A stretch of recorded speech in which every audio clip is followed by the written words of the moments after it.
আল্লাহ পাক বলছেন ওয়ানজির আশীরাতাকাল আকরাবিন, তোমার নিকটবর্তী যারা আছে তাদেরকে তুমি আল্লাহর ভয় দেখাও। নামাজের জন্য তাদেরকে বলো আল্লাহর ভয় তাদের অন্তঃকরণের মধ্যে সৃষ্টি করে দাও। আর এই নামাজ পড়তে হবে জামাতের সাথে। রাসূল করিম সাল্লাল্লাহু আলাইহি ওয়াসাল্লাম বলছেন, হুজুরের কাছে আল্লাহর নবীর কাছে হযরতে আবু হুরায়রা রাদিয়াল্লাহু তাআলা আনহু হাদিসটি বর্ণনা করেছেন। হুজুরের কাছে একজন অন্ধ লোক এলো। সেই অন্ধ লোক এসে বললেন, হুজুর আমি তো চোখে দেখি না, জামাতের যে গুরুত্বের কথা আপনি বললেন, আমাকে কি রুখসত দেওয়া যায় নাকি? আমি অনেক সময় সাথী সঙ্গী পাই না, আমাকে কি রুখসত দেওয়া যায় নাকি? হুজুর বললেন, হ্যাঁ তোমাকে রুখসত দেওয়া গেল। অন্ধ যখন হেঁটে যাচ্ছিলেন, নবীজি তাকে আবার ডাকলেন, ডেকে জিজ্ঞেস করলেন, অন্ধ নামাজের মসজিদের আজান কি তোমার কানে যায়? বলে হ্যাঁ আমি আজান শুনি। হুজুর বললেন, আজানের জবাব দিবা, মসজিদে এসে জামাতে নামাজ পড়বা। একজন অন্ধকে রুখসত দেওয়া হয় নাই। মসজিদে আজান শোনার পর ঘরে বসে যদি নামাজ আদায় করেন, নামাজের হক আদায় হবে না। হুজুর সাল্লাল্লাহু আলাইহি ওয়াসাল্লাম বলেছেন, মসজিদে আজান হওয়ার পর যে ব্যক্তি ঘরে বসে নামাজ পড়ে, আমার ইচ্ছা হয় ঘরটা আগুন দিয়ে জ্বালায় দেই। কে বলতেছেন? রাহমাতুল লিল আলামিন, রাহমাতুল লিল আলামিন বলতেছেন। ঘরের মধ্যে যদি মেয়ে লোক আর বাচ্চারা যদি না থাকতো, তাহলে আমার ইচ্ছা হয় আমি বলি আগুন দিয়ে ঘরটারে জ্বালায় দাও। এই ঘরের মহব্বতেই তো সে বাইর হয় না। নামাজের এত বড় গুরুত্ব দেওয়া হয়েছে।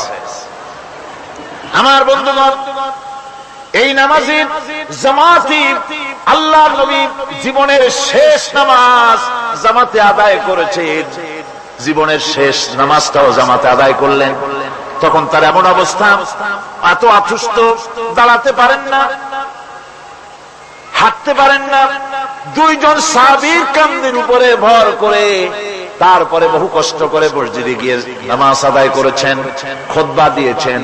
বললেন, খুতবা দিতে গিয়ে বললেন, আজ থেকে মসজিদ নববীর চতুর্দিকের সকলের দরজা বন্ধ হয়ে যাবে, শুধু আবু বকরের দরজাটা খোলা থাকবে।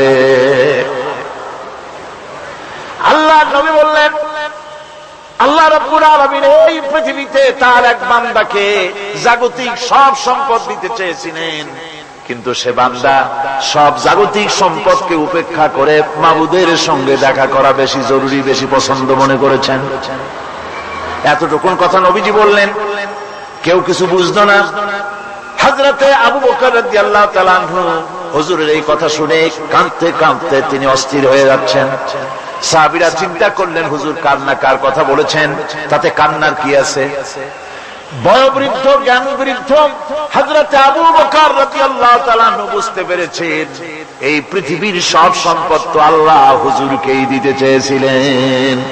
তিনি সমস্ত সম্পদকে উপেক্ষা করে তার মাবুদের সঙ্গে দেখা করার জন্য প্রস্তুতি নিয়েছেন। তার মানে হলো আল্লাহ নবী বিদায় হয়ে যাবেন, আমরা নবী থেকে এতিম হয়ে যাব। নবীজি ঘরের মধ্যে প্রবেশ করলেন। প্রচন্ড জ্বর এলো। এই প্রচন্ড জ্বর নিয়ে তিনি শুয়ে আছেন, কখনো বেহুশ কখনো হুশ। এর মধ্যে সারা আজান হয়ে গেল। সাহাবীরা বহুক্ষণ অপেক্ষা করে হযরত আবু বকরের ইমামতিতে নামাজ শুরু করলেন। হুজুরের হুশ এলো। প্রশ্ন করলেন, আয়েশা রে, এখন কোন সময়? হযরত আয়েশা বলেন, ইয়া রাসূলুল্লাহ, মসজিদে নববীতে নামাজ শুরু হয়ে গেছে। সাহাবীরা অনেকক্ষণ অপেক্ষা করে আমার বাবার ইমামতিতে নামাজ পড়তেছে সবাই, কিন্তু সাহাবীরা কেঁদে কেঁদে নামাজের মধ্যেই কাঁদতে কাঁদতে অস্থির হয়ে যাচ্ছে। তাদের মনের ধারণা হয়েছে নবীজির পেছনে নামাজ পড়ার কিসমত থেকে তারা মাহরুম হয়ে গেল। নবীজি বলেন, আয়েশা দরজা খুলে দাও আর আমার মাথাটা একটু উঁচু করে ধরো, আমি একটু নামাজের দৃশ্যটা দেখি। দরজা খুলে দেওয়া হলো, নবীজির মাথা উঁচু করে ধরা হলো। নামাজের জামাতের দৃশ্য দেখে নবীজি আবার শুয়ে পড়লেন। হযরত আয়েশা লক্ষ্য করে দেখেন নবীজির দুই চোখের কোণা দিয়া পানি পড়তেছে। মা আয়েশা জিজ্ঞেস করেন, ইয়া রাসূলুল্লাহ, নামাজের দৃশ্য দেখে চোখে কেন পানি এলো? হুজুর বলেন আয়েশা রে, এটা কোনো দুঃখের পানি নয়, এটা তৃপ্তির পানি। এই যে জামাত নামাজ পড়তেছে লোকেরা, এই জামাত কায়েমের জন্য তায়েফের ময়দানে অনেক রক্ত আমার ঝরেছে। উহুদের ময়দানে দান্দার মুবারক শহীদ হয়েছে, সাহাবায়ে কেরাম জীবন দিয়েছে। এই যে জামাত আমি দেখতে পেলাম, ভবিষ্যতের একটা ছবি যেন চোখে ধরা পড়লো। আমার মনে হলো কিয়ামত পর্যন্ত এই পৃথিবীতে আমার যত উম্মত আসবে তারা এইভাবে করে জামাতে নামাজ আদায় করবে। নবীজি মাথার কাছে মালাকুল মউত যখন এসে গেছেন, আমার ভাইরা, এই পৃথিবীতে যত নবীরা এসেছিলেন মৃত্যুর সময় সমস্ত নবীরা শেষ কথা যেটা বলেছেন, হাদিস, সমস্ত নবীরা উম্মতের জন্য মৃত্যুর মুহূর্তে শেষ কথা যেটা বলেছেন সেটা হলো আসসালাত, আসসালাত, নামাজ, নামাজ। আমার নবী যখন বিদায় হয়ে যান, বিদায় মুহূর্তে মেয়ের কথা বললেন না, মৃত্যুর সময় শেষ কথা বললেন আসসালাত, আসসালাত ওয়া মা মালাকাত আইমানুকুম, নামাজ, নামাজ, আমার উম্মতেরা নামাজ, আমার উম্মতেরা নামাজ ছেড়ে দিও না, নামাজ। যেই নবী উম্মতের জন্য এত কাঁদলেন, নামাজের জন্য এত কথা বলে গেলেন, আল্লাহ রাব্বুল আলামিন নামাজের জন্য এত নির্দেশ করলেন, নবীজি ইন্তেকালের সময় নামাজের কথা বলে দিলেন, সেই মুসলমান আজ নামাজ আদায় করে না, নামাজ পড়ে তো নামাজ শুদ্ধ হয় না। হযরতে হুযায়ফা রাদিয়াল্লাহু তাআলা আনহু, তিনি একবার ইয়েমেন সফর করেছিলেন, এক মসজিদে নামাজ পড়লেন, একজনকে তিনি নামাজ পড়তে দেখলেন, নামাজ পড়তে দেখে তিনি অপেক্ষা করলেন, লোকটার নামাজ হয়ে যাওয়ার পর তিনি প্রশ্ন করলেন, আল্লাহর বান্দা, তুমি কতদিন এরকমের নামাজ পড়তেছো? ও আল্লাহর বান্দা, তুমি যেভাবে নামাজ পড়েছো এইরকম যদি 40 বছর নামাজ পড়ে থাকো, আল্লাহর কসম করে বলি, নবীজি যে নামাজ শিখাইছেন তোমার সে নামাজ হয় নাই, রাসূলুল্লাহ নামাজ হয় নাই, নামাজ পড়লেই হবে না। রাসূলুল্লাহ বলেছেন, সাল্লু কামা রাআইতুমুনি উসাল্লি, নামাজ পড়ো সেইভাবে যেভাবে আমারে পড়তে দেখো। বিশ্বাস করুন ভাইরা, নামাজ যদি না হয়, হরতাল করিয়া, মিছিল করিয়া, বিক্ষোভ করিয়া, যে কোনো আন্দোলন করে ইসলামকে বিজয়ী করা যাবে না যতক্ষণ পর্যন্ত নামাজ সহি না হবে। নামাজ হচ্ছে ফাউন্ডেশন, নামাজ নাই কিচ্ছু নাই। ঠুকঠাক করে দুইটা সেজদা দিয়ে উঠে যাবেন, আপনার ইসলামী আন্দোলনের 4 পয়সার দাম নাই। নামাজ আগে, জিহাদের ময়দানেও নামাজ, যেখানে আছেন ওখানেই নামাজ পড়তে, নামাজ, নামাজ। এই নামাজ হচ্ছে মুসলমানদের সবচেয়ে বড় জিনিস। নামাজ হয় না, নামাজ যত পড়া হয় অধিকাংশ নামাজ হয় না। নামাজের ভিতরে তাদিল আর কাম, তাদিল করা ওয়াজিব। যতক্ষণ দাঁড়িয়ে থাকবেন, রুকুতে থাকবেন, যতক্ষণ দাঁড়ায় থাকবেন ততক্ষণ অন্তত এক তাসবিহ পরিমাণ তো বটেই। যদি তা না হয়, রুকুত থেকে দাঁড়ালেন, সেজদায় চলে গেলেন, ওয়াজিব তরক হলো, সো সেজদা দিলেন না, নামাজ ফাসিদ হয়ে গেল, নষ্ট হয়ে গেল। এটা পাগলামি না। নামাজ সহিভাবে আদায় করতে হবে। নামাজ থেকে দাঁড়াবেন, রুকুত থেকে দাঁড়ায় গেলেন, বলবেন রব্বানা লাকাল হামদ, রব্বানা লাকাল হামদ হামদান কাসীরান তাইয়্যিবান মুবারাকান ফীহি। একজন সাহাবী এই দোয়াটা পড়ছিলেন। নামাজ শেষ করে আল্লাহর নবী প্রশ্ন করলেন, নামাজের ভিতরে অতিরিক্ত এই কথাগুলি কে বলেছো? সাহাবী ভয় পেয়ে গেলেন। ভয় ভয় তিনি বললেন, হুজুর আমি বলেছি। হুজুর বললেন, তুমি জানো না আমি নবী, তুমি নবী না, আমি যা দেখি তুমি দেখতে পাও না। তুমি যখন এই দোয়াটা পড়তেছিলেন আমি লক্ষ্য করেছিলাম আল্লাহর রহমতের ফেরেশতারা প্রতিযোগিতা করতেছিল তোমার আমল নামায় কে কত বেশি নেকি লিখবে। রুকুতে দাঁড়ায়া এটা পড়বেন, সেজদায় চলে যাবেন, 2 সেজদার মাঝখানে ততক্ষণ বসে থাকবেন যতক্ষণ একটা সেজদার ভিতরে ছিলেন। পড়বেন আল্লাহুম্মা গফিরলি ওয়ারহামনি ওয়াহদিনি ওয়াফিনি ওয়ারযুকনি। নামাজের মধ্যে দোয়া করতেছেন, আল্লাহ আমারে ক্ষমা করে দাও। সব দোয়া সব হুজুরের। আমাকে ক্ষমা করো, আমাকে হেদায়েত দাও, আমাকে সুস্থ করো, আমাকে রহম করো, আমাকে রিজিক দাও। সুবহানাল্লাহ। নামাজের ভিতরে দোয়া কবুলের সময়, নামাজের সিজদার ভিতরে দোয়া কবুল হয়। এইভাবে করে রাসূল করিম সাল্লাল্লাহু আলাইহি ওয়াসাল্লামের নামাজটা কেমন হাক্কানি উলামাদের কাছ থেকে জেনে নেবেন। যেহেতু হুজুর বলেছেন সাল্লু কামা রাআইতুমুনি উসাল্লি, নামাজ পড়ো সেইভাবে যেভাবে আমাকে পড়তে দেখো। হুজুর সাল্লাল্লাহু আলাইহি ওয়াসাল্লাম ফতে মক্কার দিনে সকলকে ক্ষমা করে দিয়েছিলেন, কিন্তু 5 জন নারী আর 6 জন পুরুষ সম্পর্কে বলেছিলেন এদেরকে যেখানে পাও সেখানে হত্যা। এর মধ্যে ওয়াসি বুঝতে পেরেছি মুহাম্মদ সাল্লাল্লাহু আলাইহি ওয়াসাল্লাম আল্লাহর রহমত, করুণার নবী, দয়ার নবী, তার কাছে যদি আমি যেতে পারি তাহলে তিনি আমার সম্পর্কে যদি তার সামনে যেতে পারি তাহলে তার কঠোর মনোভাব আমার প্রতি নরম হয়ে যাবে। এই মনে করে সাহাবায়ে কেরামদের চোখ এড়ায়া তিনি হুজুরের সামনে গিয়ে হাজির হয়ে গেলেন। হুজুর তাকে দেখি বললেন, তোমার নাম না ওয়াসি? তিনি বললেন, হ্যাঁ আমার নাম ওয়াসি। হুজুর বললেন, তুমি আমার চাচাকে শহীদ করেছো? ওয়াসি বললেন, জাহালাতের কারণে তা করেছি।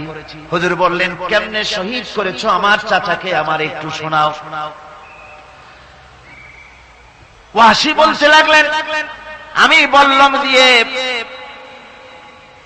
হযরতে হামজার শরীরকে এফোড় ওপড় করে দিয়েছি, তারপরে তার বুকের ভিতর থেকে কলিজাটা আমি হাতে দিয়ে দিয়েছি হেন্দাই কলেজা আছে। রাসূল পাক সাল্লাল্লাহু আলাইহি ওয়াসাল্লাম হাদিস শরীফে এসেছে, ওয়াসির বর্ণনা যখন তিনি শুনতেছিলেন রাসূলের চোখ থেকে তখন পানি পড়ে দাড়ি মোবারক ভিজে ভিজে পড়তেছিল। ঘটনা শোনার পর রাসূলুল্লাহ বললেন, ওয়াসি তুমি কি চাও? ওয়াসি বললেন, আমি ইসলাম কবুল করতে চাই। হুজুর তাকে মুসলমান বানালেন। বললেন, তুমি মুসলমান হলে কিন্তু সব সময় তুমি আমার সামনে আসবে না, তার কারণ তোমাকে দেখলে পরে আমার মনের ভিতরে আমার চাচার কথা মনে উঠে যাবে। আমি আমার আব্বাকে পাই নাই, আব্বার স্নেহ যত্ন আমার কিসমতে তেমন হয় নাই। আমার চাচা হামজা আমাকে পিতার মতো করে আমাকে স্নেহ করেছে, তোমাকে দেখলে পরে তার কথা মনে পড়বে, সুতরাং তুমি সবসময় আমার সামনে আসবে না। ওয়াসি সেদিন শপথ নিয়েছিলেন, রব্বুল আলামিন আমি জাহালাতের কারণে যেই বল্লম দিয়ে ইসলামের একজন শ্রেষ্ঠ সন্তানকে আমি শহীদ করে ফেলেছিলাম, আমি বুঝতে পারি নাই, ওই বল্লমটা আমি হেফাজতে রেখে দিয়েছি। তুমি আমার এই দোয়া মঞ্জুর করো, আমি যেন এই বল্লম দিয়ে এই পৃথিবীর নিকৃষ্ট ইসলামের কোন দুশমনকে যেন আমি শেষ করে দিতে পারি। আল্লাহ পাক দোয়া তার মঞ্জুর করে নিলেন। মুসাইলামা কাযযাবের বিরুদ্ধে হযরত আবু বকর সিদ্দিক রাদিয়াল্লাহু তাআলা আনহু যে বাহিনী পাঠালেন, হযরত ওয়াসি সেই বাহিনীর মধ্যে ছিলেন। আর তিনি সেই বল্লমটা দিয়ে, যে বল্লম দিয়ে তিনি হযরত হামজাকে শহীদ করেছিলেন, সেই বল্লমটা দিয়েই ইসলামের নিকৃষ্ট শত্রু মুসাইলামা কাযযাবকে দুনিয়া থেকে তিনি বিদায় করে দিলেন। আমার ভাইরা, রাসূল পাক সাল্লাল্লাহু আলাইহি সাল্লামের ইন্তেকালের পর এ পর্যন্ত নবুয়তের যারা দাবি করেছে, এক হিসাবে জানা গেছে 28 জন দাবি করা হয়ে গেছে। রাসূল বলেছেন, আমার পরে 30 জন মিথ্যেবাদী নবুয়তের দাবি করবে। কতজন করবে? হয়ে গেছে, বাকি আছে কত? এর মধ্যে গোলাম আহমদ একজন। গোলাম আহমদ দাবি করল যে আমি নবী। তার অনেকগুলি বই কিতাব সে লিখল। বইয়ের মধ্যে এক জায়গায় সে লিখেছে, তার বইয়ে এক জায়গায় লিখেছে যে আমি স্বপ্নে দেখলাম আল্লাহ আমার সামনে উপস্থিত, আল্লাহ আমার সামনে এসেছেন পুরুষের আকৃতিতে, আর আমি তখন স্বপ্নের ভিতরে আমি নিজেকে একজন নারীর মতোই মনে করলাম। স্বপ্নের ভেতরেই আল্লাহ পাক পুরুষ হিসাবে আমাকে ব্যবহার করলেন। আমি স্বপ্নের মধ্যেই গর্ভবতী হলাম এবং স্বপ্নের ভিতরে আমি গোলাম আহমদ মসিহে রূপান্তরিত হয়ে গেলাম। নাউযুবিল্লাহি মিন যালিক। গোলাম আহমদ বলছে, আল্লাহ পাক ওহীর মাধ্যমে আমাকে জানিয়েছেন, আল্লাহ আমাকে বলেছেন, গোলাম আহমদ তুমি হচ্ছো আমার সন্তান তুল্য। নাউযুবিল্লাহি মিন যালিক। এইভাবে অসংখ্য মিথ্যে কথা দিয়ে বইপত্র রচনা করেছে। লোকেরা তার কাছে নবুয়তের প্রমাণ চেয়েছে। আসলে শরীয়তের বিধান হচ্ছে হুজুরের পরে যদি কেউ নবুয়তের দাবি করে তাহলে তাকে সে নবী কিনা এর কোনো প্রমাণ তার কাছে চাওয়াও জায়েজ নাই। যেহেতু প্রমাণ চাইতে গেলে বোঝা যায়, সন্দেহ হয় কিছুটা, প্রমাণ দিতে পারলে তাহলে সে নবী হবে। কথা বুঝতে পেরেছেন? এই জন্য রাসূলের পরে যদি কেউ নবুয়তের দাবি করে তাহলে তার কাছে নবুয়তের দাবির কোনো প্রমাণও চাওয়া যাইবে না। বিনা প্রমাণে রাসূলের পরে নবুয়তের দাবি যেই করবে সে কি হবে? জোরে বলেন কি হবে? কাফের হয়ে যাবে।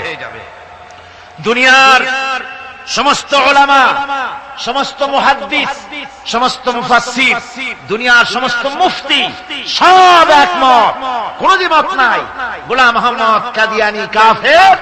তার অনুসারীরাও তার জামানায় মাওলানা আতাউল্লাহ শাহ বুখারী রাহমাতুল্লাহ আলাইহি তার সঙ্গে একটা বহস হলো। যেহেতু গোলাম মোহাম্মদ বলেছিল যে আমার এই 40 দিনের মধ্যে কেউ প্রতিবাদ করুক যেগুলি আমার ওহী নয়। হযরতে মাওলানা আতাউল্লাহ শাহ বুখারী রাহমাতুল্লাহ আলাইহি সেই যুগের একজন শ্রেষ্ঠ আলিম, তিনি বললেন আমি তোমার কাছে কোনো প্রমাণ চাই না তুমি নবী কিনা, আমি জানি তুমি মিথ্যাবাদী, তবে তোমাকে বলতে হবে তুমি এই শক্তি কোথায় পেলে। গোলাম মোহাম্মদ বলল কোরআন শরীফেই আছে আমার এই শক্তির উৎস। কোথায়?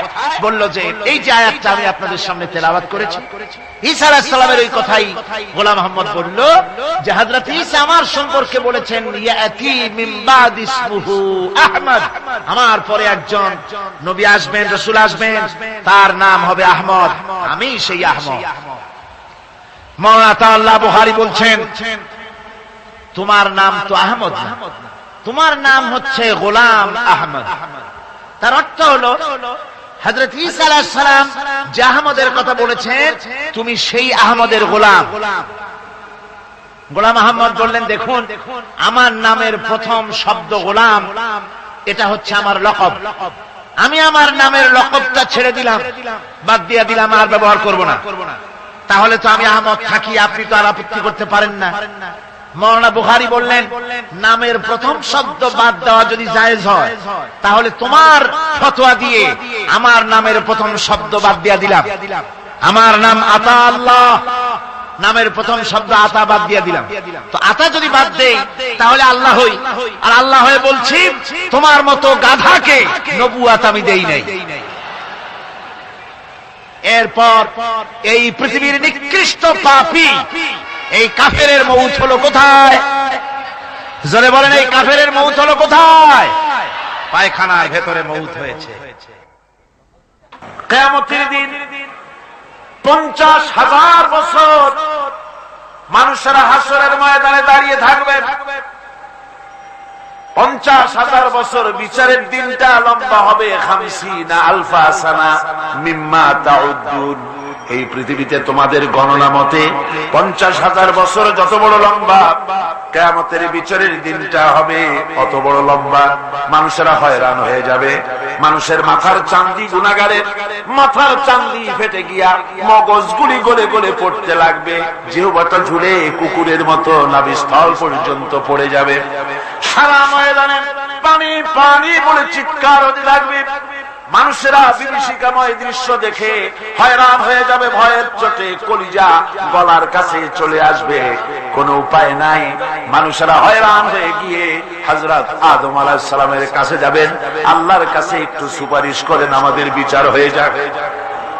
হযরত আদম বলবেন আমার দ্বারা সম্ভব নয়, আমি নিজে আল্লাহর এক হুকুমকে ভঙ্গ করেছিলাম, জানি না আল্লাহ রাব্বুল আলামিন আমার সাথে আজকে কি ব্যবহার করেন।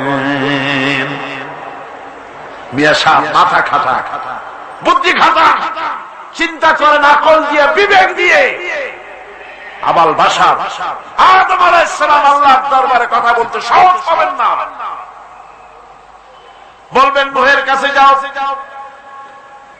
নূহ আলাইহিস সালাম বলবেন আমি পারবো না। ইব্রাহিমের কাছে চলে যাও, ইব্রাহিম আলাইহিস সালাম বলবেন আমিও পারবো না। সকলে এক এক অজুহাত দিবেন, বলবেন যাও মুসা আলাইহিস সালামের কাছে, তিনি বলবেন আমিও পারবো না। যাও ঈসা আলাইহিস সালামের কাছে, হযরত ঈসা বলবেন আমি তো পারবোই না, কারণ গোটা পৃথিবীর শত শত কোটি নাসারা আমারে আল্লাহর ছেলে বলেছে, আমি তো তাদেরকে কথা বলতে পারি নাই, জানি না আজই হাসরের ময়দানে আল্লাহ রব্বুল আলামিন আমার সাথে কি ব্যবহার করেন। তবে আমি একটা পরামর্শ দিতে পারি, আল্লাহ রাব্বুল আলামিনের দরবারে আজকে কেবল কথা বলতে পারবেন বিশ্ব নবী জনাবে মুহাম্মদুর রাসূলুল্লাহ সাল্লাল্লাহু আলাইহি ওয়াসাল্লাম। হাসরবাসীরা তার কাছে যাবেন, নবীজি মাকামে মাহমুদে আল্লাহর দরবারে সেজদায় পড়ে যাবেন। এই সেজদায় কত কাল চলে যাবে আল্লাহ পাক ভালো জানেন। সেজদায় পড়ে শুধু কাঁদতেই থাকবেন। রব্বুল আলামিন বলবেন, হাবিব মাথা উঠান, আপনার দরখাস্ত আমি আল্লাহ রব্বুল আলামিন মঞ্জুর করে নেব।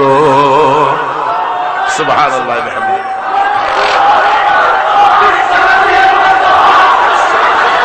আমার দেশে আল্লাহর আইন চলছে।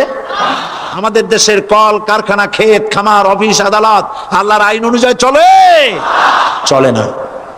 বরং আল্লাহর আইনকে মুছে ফেলার জন্য, নিজেদের আইন সৃষ্টি করার জন্য প্রচেষ্টা চালানো হচ্ছে।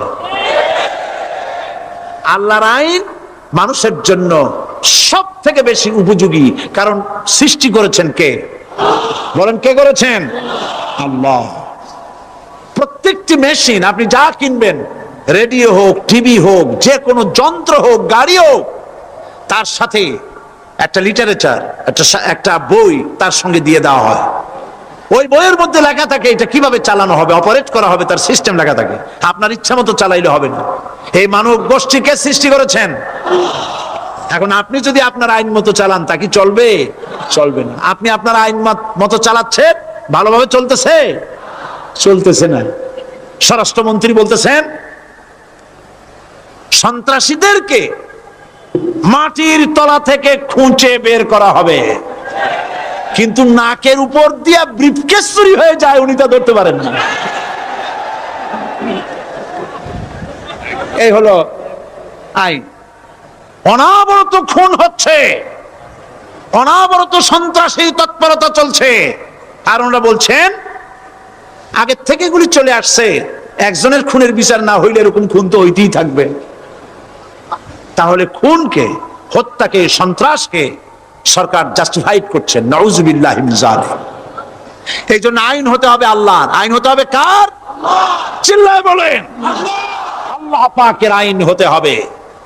আমি একদিন পার্লামেন্টে বলেছিলাম,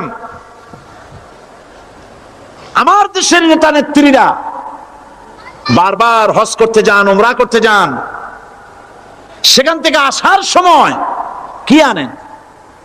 আতর, পাথর, সুরমা আর খুরমা, এই কিছু নিয়ে আসলেন। কিন্তু আমি বলেছি, আপনারা কি কিছু চোখে দেখেন না? পার্লামেন্টে এইভাবে বক্তৃতা করেছে, কিছু চোখে দেখেন না? আমি প্রশ্ন করে আমি আবার জবাব দিচ্ছি, আপনারা যারা হজ করতে যান, উমরা করতে যান, হজের কথাই ধরে, এই হজ করতে যখন যান তখন মুজদালিফায় একটা রাত কাটাইতে হয়। সেটা কোন দিন? ইয়মে আরাফার পরের দিন।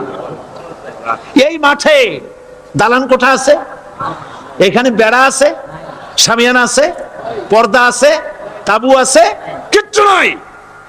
লক্ষ লক্ষ নারী আর পুরুষ পাশাপাশি শুয়ে থাকে, তাও সুবহানাল্লাহ কইতে ইচ্ছা করে না। সারা রাত জনে জনে পুলিশ পাহারাদার নাই। কিরকম মেয়ে এলো? চাঁদের সৌন্দর্য হার মানায় দিতে পারে এরকম সুন্দরী, এরকম সুন্দরী নারী, সুদর্শন পুরুষ পাশাপাশি রাস্তার ধারে মরুভূমির ভিতরে সারা রাত কাটাচ্ছে। ইয়মে আরাফার পরের রাতটা, একটা রাত পুরা। এভাবে চলতেছে বছরের পর বছর, শতাব্দীর পর শতাব্দী, সহস্রাব্দীর পরে সহস্রাব্দী। আমি প্রশ্ন করি, পৃথিবীর ইতিহাসে কেউ কি এমন কথা বলতে পেরেছে, লিখতে পেরেছে যে মুজদালিফার রাতে সেখান থেকে 10টা নারী হাইজ্যাক হয়েছে, 5টা নারী লাঞ্ছিত হয়েছে? বলতে পারবে? গভীর রাত্রে পুরুষ সঙ্গী ছাড়া সুন্দরী রমণী, যুবতী রমণী, একাকিনী নিজের ঘর ছেড়ে আল্লাহর ঘরে তাওয়াফ করতে আসে, তাওয়াফ সেরে তাহাজ্জুদের নামাজ পড়ে আল্লাহর কাছে মোনাজাত করে একা একা হাজার হাজার লাখো পুরুষের ভিতর থেকে আপন ঘরে ফিরে যায়। কারো বাবার হিম্মত নাই একবার তাকায় সে তো রূপ উপভোগ করার জন্য আবার তাকায়, অথবা তার আঁচল ধরে টান মারে। আছে ইতিহাস, কথা কন না কেন? সুন্দরী একটা মাইয়া মক্কা থেকে মদিনা থেকে পাওয়া যায় না, 15 দিন হয়ে গেছে। হয়েছে কখনো? এবার জবাব দেন, কেন হয় না? কেন হয় না? আমার দেশের মেয়েরা রাস্তা দিয়ে হাঁটতে পারে না। হাই স্কুল মেয়েদের কলেজ যখন ছুটি হয়, তথাকথিত সোনার ছেলেরা গেটের সামনে এতিমের মতো কালায় থাকে। অনবরত হাইজাক হচ্ছে, ধর্ষণের সেঞ্চুরি হচ্ছে। আর ওখানে হয় না কেন? ওখানে হয় না এই কারণে, এই কোরআনের আইন আল্লাহ রাব্বুল আলামিন যে আইন দিয়েছেন, ওখানে আইন বলবৎ আছে। আছে নাকি? আছে কিনা? কোন পুরুষ কোন নারীকে ধর্ষণ করেছে যদি প্রমাণিত হয়, সে যদি ফাহাদের ছেলে হয় আর ফাহাদের মেয়ে হয়, কোরআনের শাস্তি হলো পাথর মেরে উড়াইয়া দাও। তাকে জানিয়ে দেওয়া হবে রেডিও টিভির মাধ্যমে, জেনাকারের ব্যভিচারীর শাস্তি হবে। চতুর্দিকে হাজারো লোকেরা দাঁড়াবে, হাতে পাথর নিয়ে পাথর মেরে তাকে তার গোশত হাড্ডি বাতাসের সাথে উড়ায় দেবে।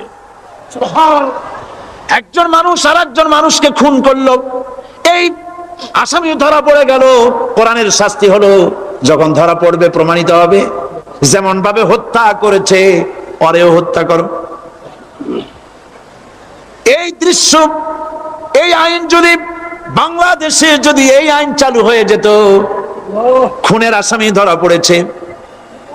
ধরা পড়েছে জেনার আসামি, প্রকাশ্য ময়দানে এলো, সাক্ষী প্রমাণে কোর্টে প্রমাণিত হলো সত্যি সে খুনি। এই বিশাল আউটার স্টেডিয়ামের মাঝখানে খুনি কি দাঁড় করাও, চতুর্দিকে হাজারো লাখো মানুষ থাকুক, রেডিও টিভির ক্যামেরা কার্যকর হবে, পত্র পত্রিকার সাংবাদিকরা আসবে, তরবারির এক আঘাতে খুনির দাও, দেহটা নিঃসার হয়ে জমিনে পড়ে যাবে। এই দৃশ্য যারা দেখবে সচক্ষে, রেডিওতে, পত্র পত্রিকায়, আর 1 বছরের ভেতরে খুন করার হিম্মত কারো কলিজায় উঠবে? জেনাকারের পাথর শাস্তি যদি চোখে কেউ দেখে, জেনা করার পুলক আর জাগবে? এটা নাম আল্লাহর আইন। এই আইন কার? এই আইন কার? এই আইন যতদিন পর্যন্ত বাংলার মানুষের, মুসলমানদের উপরে কার্যকরী না হচ্ছে, এই দেশে কার্যকরী না হবে, ততদিন পর্যন্ত হত্যা, ধর্ষণ, খুন বন্ধ হবে না। বন্ধ হবে। সুতরাং এই আইন হচ্ছে কার? আরো জোরে বলেন, আল্লাহ রাব্বুল আলামিন। মহান আল্লাহ রাব্বুল আলামিনের এই আইন অনুযায়ী যদি দেশ চলে, মানুষ শান্তি পাবে, চুরি বন্ধ হবে, ডাকাতি বন্ধ হবে, জেনা বন্ধ হবে, হত্যা ধর্ষণ বন্ধ হয়ে যাবে। নবীজি এমন একটি আইন চালু করে দিয়ে, কোরআনের বিধান চালু করে দিয়ে এমন একটা সমাজ চালু করেছিলেন, যেই সমাজ সম্পর্কে হুজুর নিজে বলেছেন, খায়রুল কুরুনে কারনি, সর্বশ্রেষ্ঠ যুগ হলো কার যুগ? আমার যুগ। সুবহানাল্লাহ বলেন। রাসূলের যুগ হলো সর্বশ্রেষ্ঠ যুগ। সেই কোরআন, সেই হাদিস আজও আছে না নাই? বলেন জোরে, আজও আছে না নাই? সেই কোরআন এবং সুন্নাহ দিয়ে দেশ শাসন হোক, এটা কি আমরা চাই? কারা কারা চাই? দু হাত উঁচু করে দেখান।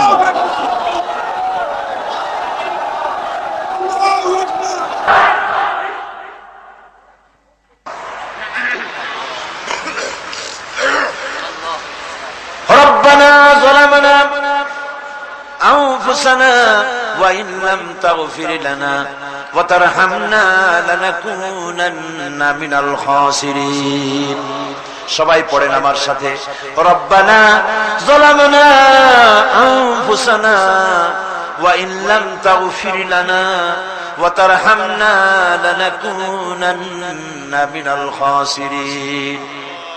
রব্বুল আলামিন লক্ষ লক্ষ জনতা নিয়ে ঢাকা শহরের প্রাণ কেন্দ্রে আউটার স্টেডিয়ামে পল্টনের ময়দানে কোরআন শরীফের 3 দিন তাফসীরুল কোরআন মাহফিলের শেষ দিনে গুনার বোঝা মাথায় নিয়ে কোরআন শরীফ সামনে নিয়ে আল্লাহ তোমার দরবারে ভিক্ষুকের মতো দুটি হাত আমরা তুলে ধরেছি।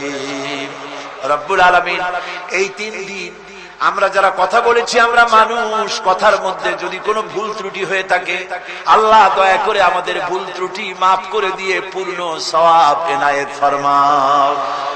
রব্বুল আলামিন তুমি দয়া করে এই 3 দিনের মাহফিলে যত সওয়াব দান করবা মেহেরবানি করে তা হাদিয়া স্বরূপ আমাদের বিশ্ব নবী, কিয়ামতে আমাদের সুপারিশকারী, আমাদের প্রিয় নবী রাহমাতুল লিল আলামিন জনাবে মুহাম্মদ রাসূলুল্লাহ সাল্লাল্লাহু আলাইহি ওয়াসাল্লামের রূহ মুবারকে পৌঁছায়া দাও। রাসূলের সাহাবী, তাবিন, তাবে তাবিন, সিদ্দিকিন, শুহাদা, আম্বিয়া আলাইহিস সালাম, আইম্মায়ে মুজতাহিদিন, সালফে সালিহিন, আকাবেরে দ্বীন, উলামায়ে মুতাকাদ্দিমিন, উলামায়ে মুতাআখিরিন, আসফিয়ায়ে কেরাম, तमाम পৃথিবীর মুমিন মুমিনাত যারা কবরে শুয়ে আছে আল্লাহ সকলের আরওয়ার পরে সওয়াব পৌঁছায়া দাও। রব্বুল আলামিন আজকের এই মাহফিলে আমরা লক্ষ লক্ষ মানুষ তোমার দরবারে হাত তুলে আমাদের আব্বা জানের কথা মনে পড়ে গেল।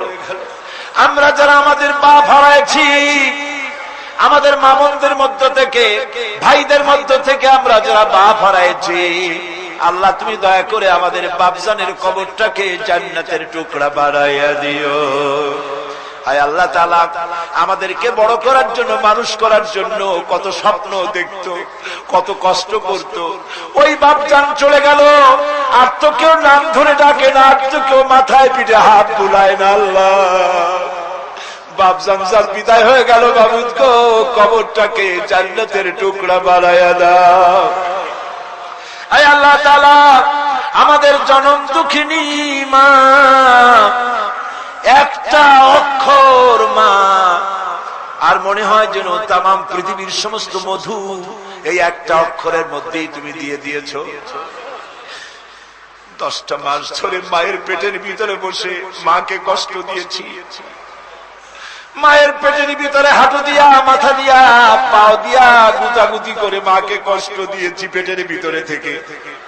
ডেলিভারি করার সময় মা প্রচন্ড কষ্ট পেলেন। আয় আল্লাহ তারপরে বুকের রক্ত চুষে চুষে বুকের দুধটা 2-2.5 বছর খেয়েছি। মায়ের কোলে থেকে মাকে পেশাব পায়খানা করে মায়ের কাপড় চোপড় নষ্ট করেছি। কোনদিন বিরক্ত হয়ে একটা আছাড় দেয় নাই, একটা থাপ্পড় মারে নাই। আয় আল্লাহ ক্ষুধা পেটে মা খেতে বসেছে, মায়ের কোলে বসে বাচ্চা পায়খানা করেছে। মা রাগ করে ছেলেকে থাপ্পড় মারে নাই, ভাতের খাবারটা ঠেলে রেখে বাচ্চাটারে পায়খানা সাফ করে নিজে আবার কাপড় পাল্টাইয়া ছেলেটার মুখে চুমা দিয়া আবার খাইতে বসেছে। এইভাবে করে মাকে নির্যাতন করলাম। ওই মা যাদের বিদায় হয়ে গেছে, আল্লাহ মায়ের কবর জান্নাতের টুকরা বানাইয়া দাও। রব্বির হামহুমা কামা রব্বায়ানি সগীর। সবাই বলেন আমার সাথে, রব্বির হামহুমা কামা রব্বায়ানি সগীরা। আয় আল্লাহ আমাদের মা বাপ যাদের বেঁচে আছে সুস্থ রাখো, ভালো রাখো, ইমানের সাথে রাখো, ইজ্জতের সাথে রাখো। আয় আল্লাহ মায়ের ঋণ তো কিছুতেই শোধ করতে পারবো না। আমরা যদি আমাদের বুকের চামড়া দিয়া মায়ের পায়ের 1 জোড়া জুতা তৈরি করে দেই, মায়ের 1 ফোঁটা দুধের হক তো আদায় হবে না।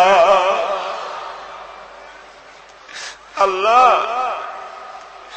মা যাদের মরে গেছে ওরাই বসে কি হারাইছে। আল্লাহ আমাদের মা যাদের বেঁচে আছে ভালো রাখো, সুস্থ রাখো। আপনারা দোয়া করেন আমার মাও সুস্থ।